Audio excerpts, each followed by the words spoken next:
আসসালামু আলাইকুম, সবাইকে স্বাগত। সামনে যে নৌযানটি দেখছেন এটা হচ্ছে অ্যাডভেঞ্চার এক লঞ্চ। আসন্ন কোরবানির ঈদ শেষ করে সার্ভিসের বাইরে অ্যাডভেঞ্চার এক লঞ্চ বর্তমানে ফরজগঞ্জ ঘাটে রয়েছে বার্থিং অবস্থা।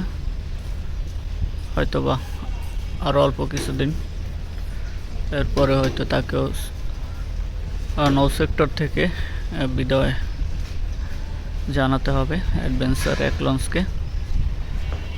ঢাকা বরিশাল রুটের এক সময় গতিশীল একটি নৌযান ছিল অ্যাডভেঞ্চার এক লঞ্চ। নৌযানটিকে স্ক্র্যাপ করা হবে। বর্তমানে সুরভি 9 লঞ্চকে স্ক্র্যাপ করা হচ্ছে। সুরভি 9 লঞ্চ স্ক্র্যাপ করার শেষে কিন্তু অ্যাডভেঞ্চার এক লঞ্চকেও কিন্তু নিয়ে যাওয়া হবে, সেখানে স্ক্র্যাপ করা হবে। আর নদীপথ থেকে আরেকটি নৌযান বিদায় নেবে। আর ঢাকা বরিশাল রুটে সবচেয়ে গতিশীল নৌযান ছিল অ্যাডভেঞ্চার এক লঞ্চ। এই নৌযানটি শেষ ঈদ যাত্রা শেষ করলো।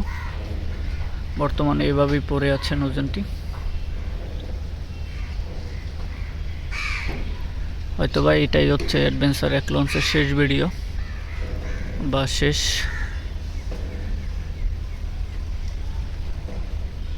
ধন্যবাদ সবাইকে।